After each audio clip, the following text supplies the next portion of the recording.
头先咱做伙来关心的，就是屏东东港有一个路口呢，昨暝短2点钟来就发生2件交通事故，其中上界严重的是一个计程车司机伫路口停车的时阵赛道无救，结果规台车全安尼倒退路，落尾甲司机告了，送去病院抢救，人是不幸过身。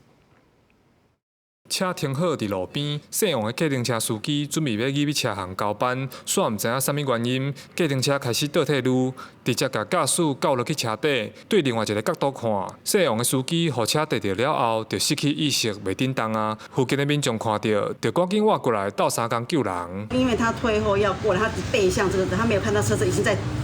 对着他这那个，所以他就是被撞到，一定是反应来不及，就一直被压到车，就卷在车子底下。那其他的头呢也是刚好帮忙去把车子要把它搬起来，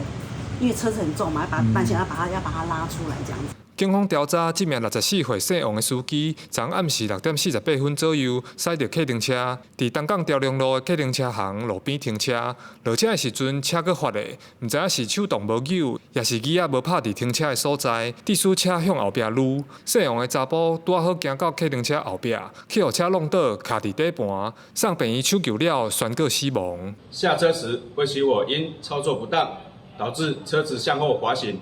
是王明刚好行走到车子后方，而遭车子撞倒并卡在底盘，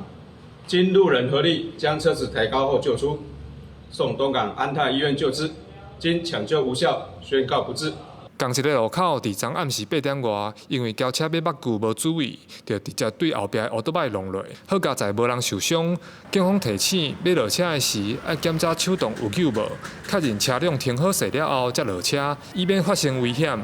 记者柯明哲，屏东报道。